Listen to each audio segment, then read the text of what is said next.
ఈరోజు వెంకటగిరి మండలంలో 16వ విడత సామాజిక తనిఖీ కార్యక్రమం పూర్తి చేసుకొని బహిరంగ వేదికకు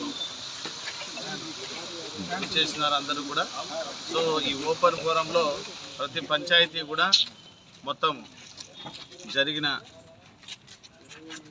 విషయాలన్నీ కూడా ఉపాధి హామీలలో లబ్ధి పొందిన వేల్ సీకర్స్ వివరాలు, అలాగే ఎక్కడైనా పొరపాట్లు ఉంటే పొరపాట్లు అన్నీ కూడా చదివి వినిపించడం జరిగింది. మొత్తంగా 9 కోట్ల రూపాయలు ఈ గత ఆర్థిక సంవత్సరంలో ఉపాధి హామీ కూలీల కోసం ఖర్చు చేయడం జరిగింది. దీనిలో ముఖ్యంగా కొన్ని పంచాయతీల్లో ఫీల్డ్ అసిస్టెంట్లు తప్పు చేసినట్టుగా రూఢి అయింది. దానికి సంబంధించిన వ్యక్తులందరినీ కూడా సస్పెండ్ చేయడం జరిగింది. సస్పెండ్ చేయడమే కాకుండా చట్ట ప్రకారం వాళ్ళ దగ్గర జరిగిన మిస్అప్రోప్రియేషన్ అమౌంట్ కూడా మొత్తం ఎంతైతే పొరపాటు జరిగిందో అవన్నీ కూడా రికవరీకి మా విజిలెన్స్ సెక్షన్ ద్వారా చర్య తీసుకోవడం జరుగుతుంది. ఏ పంచాయతీ? దీంట్లో ఉదాహరణకు ఉప్పరపల్లి, లాలాపేట్, కలవలపూడి, ఇంకోటి మొగల్లగుంట, ఇన్ని పంచాయతీల్లో జరిగిన వీళ్ళందరినీ కూడా సస్పెండ్ చేస్తాం. ప్రొసీజర్ ప్రకారం టర్మినేట్ కూడా చేస్తాం, apart from recovery of the entire amount. Sir ఈ రికవరీ ఫీల్డ్ అసిస్టెంట్లేనా లేకపోతే టీఏలు, ఈసీలు టీఏలకు కూడా ఉంది. టీఏలకు కూడా దీనికి సంబంధించి ఎక్కడైతే మెజర్మెంట్స్ డీవియేషన్స్ వస్తే మెజర్మెంట్స్కి సంబంధించిందంతా కూడా టీఏల దగ్గర ఫైన్ రూపంలో, అంటే ఉదాహరణకు wage seeker for the benefit of wage seeker కరెక్ట్గా జరుగుంటే లెంత్ విడ్త్లు టాలీ అయిపోయింటే వాళ్ళకి అవకాశం ఇచ్చి డ్రాప్ చేసాం. లేని చోట, తేడా ఉన్న చోట ఈవెన్ టెక్నికల్ అసిస్టెంట్స్ కూడా ఈరోజు రెక్టిఫై చేసుకున్నా కూడా ఆ సమయానికి కరెక్ట్గా చేయలేదు కాబట్టి ఇప్పుడు రెక్టిఫై చేసుకున్నా కూడా ఫైన్స్, పెనాల్టీస్ ఇంపోజ్ చేశాం. ఆ విధంగా ఎంత వచ్చిందమ్మా పెనాల్టీ? 4,55,000 పెనాల్టీస్ ఇంపోజ్ చేశాం. Recovery sir? రికవరీ అదే వాళ్ళ శాలరీస్ నుంచి కడతారో లేదో అట్ ఏ టైం కట్టుకుంటారో, లేదంటే రేపు నెక్స్ట్ మంత్ నుంచే వాళ్ళకు ఆటోమేటిక్గా శాలరీస్ రికవర్ అవుతాయి. దీంట్లో ఏపీఓ నుంచి ప్రతి ఒక్కరూ ఉన్నారు.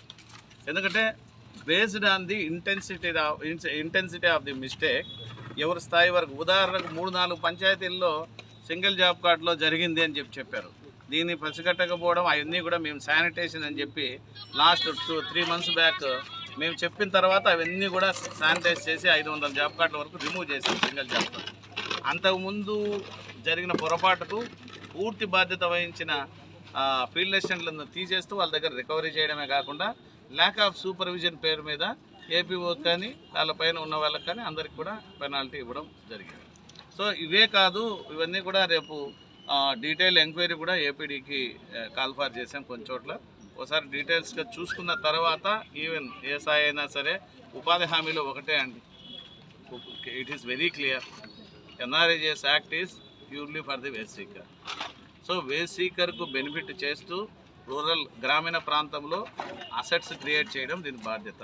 అట్లాగే వేల్ సీకర్ కష్టపడి పనిచేసిన ద్వారా వచ్చిన మెటీరియల్ కాంపోనెంట్ ద్వారా గ్రామంలో మౌలిక వసతులు ఏర్పాటు చేయడం. సో ఈరోజు ఉపాధి హామీ చట్టం లేకుండా గ్రామీణ ప్రాంతాలను ఊహించలేము. ఎక్కడ చూసినా ఒక రోడ్డు ఉన్నా, ఒక డ్రైన్ ఉన్నా, ఒక అనిమల్ షెల్టర్ ఉన్నా, మీకు ఒక ఫామ్ పౌండ్ ఉన్నా, రైతుకు బెనిఫిట్స్ కావచ్చు, అట్లాగే పొలాల్లో బెనిఫిట్ కావచ్చు, హార్టికల్చర్ కావచ్చు, ఫ్లోరికల్చర్ కావచ్చు, అలాగే మౌలిక వసతులు కావచ్చు, ప్రతి ఒక్కటి కూడా కూలీ చుట్టూ తిరిగే చట్టం. దీనికి సంబంధించిన ఎక్కడ పొరపాటు జరిగినా ఉపేక్షించేది లేదు, బాధ్యులైన పైన చర్య తీసుకోవడం జరుగుతుంది. అలాగే కంటిన్యూస్గా ఇట్స్ ఏ ప్రాసెస్. ఇప్పుడు ఉన్న వాళ్ళని తీసేసి కొత్త వాళ్ళు, కానీ దీంట్లో నేను అబ్జర్వ్ చేసింది ఏమంటే డెఫినెట్గా నేను ఒక నోట్ పంపిస్తాను. ఇప్పుడు ఆల్రెడీ సోకాజ్ నోటీస్ ఇస్తాను. అలాగే ప్రోగ్రామ్ ఆఫీసర్ కూడా 10 రోజులు టైం ఇస్తాను. 10 రోజుల లోపల ఇక్కడ ఉన్నవన్నీ కూడా ప్రక్షాళన చేసుకుని దానికి అనుగుణంగా రిపోర్ట్ చేసుకోమని చెప్పి ప్రోగ్రామ్ ఆఫీసర్ కూడా చెప్తున్నాను. సో సంవత్సరాల పాటు దీన్ని తప్పులు గమనించుకుంటూ ఉండేదానికి కూడా సూపర్వైజరీ ఆఫీసర్స్ అప్ టు కింద ఫీల్డ్ అసిస్టెంట్ నుంచి పిఓ వరకు అందరూ బాధ్యత వహించాలని చెప్పి చెప్తున్నాను. ఖచ్చితంగా దీన్ని 10 రోజుల లోపల ప్రక్షాళన చేసి మండలంలో పర్ఫెక్ట్గా ఉండేటట్టు చూసుకోకపోతే ఫర్దర్గా కూడా మరిన్ని కఠినమైన చర్యలు తీసుకుంటాం. సార్ మండలంలో ఎంతమంది క్షేత్ర సహాయకులు ఉన్నారు సార్ ప్రజెంట్? ఎందుకు ఇన్ని రోజులు ఆ గ్యాప్? Out of 20. సార్ ఇప్పుడు ముగ్గురు వచ్చి ఫీల్డ్ లైసెన్స్ డిజైన్ చేశారు సార్. అవునా సార్? కోర్టు అనేది ముగ్గురు యు ఆర్ నాట్ ఒకటే గుర్తుపెట్టుకోండి, you are not followed the proper procedure, అది కోర్టు ఇంటర్వెన్షన్. నువ్వు ప్రొసీజర్ ఫాలో అవుతే కోర్టు కాదు, ఎవరు కూడా ఏమనరు. పొరపాటు చేసిన వ్యక్తిని కోర్టులో కూడా ఎవరు ఏం కావాలని అనరు. ఇప్పుడు ఫర్ ఎగ్జాంపుల్ ఉప్పరపల్లి, ఈ ఉప్పరపల్లిని మీరు ముందుగానే ఐడెంటిఫై చేసి సస్పెండ్ చేసి రికవరీ చేసి ఆ వ్యక్తిని రిమూవ్ కూడా చేసింటే అతను కోర్టు కాదు, ఎక్కడికి పోయినా కూడా ఇంకా అవసరమైతే కోర్టు దగ్గర పోతే కోర్టు కూడా వారికి ఇంకా పెద్ద పనిష్మెంట్ ఇస్తారు. చివాట్లు పెట్టి పనిష్మెంట్ ఇచ్చి అవసరం అనుకుంటే కోర్టు నువ్వు ఇంత పొరపాట్లు చేసింది కాక చట్టానికి వ్యతిరేకంగా పనిచేసింది కాకుండా మళ్ళీ కోర్టుకు వచ్చావని తిట్టి తరిమేస్తారు కోర్టు కూడా. సార్ వాళ్ళు వెళ్ళడానికి కారణం ఏంటి సార్? కోర్టుకి వెళ్ళడానికి కారణం వాళ్ళు ప్రాపర్ ప్రొసీజర్ ఫాలో కాలేదని పోయారు. బట్ ఇప్పుడు అయితే తప్పులు ఉన్నవి వీళ్ళు ముందుగానే ఐడెంటిఫై చేసి యాక్షన్ తీసుకొని ఉండాలా.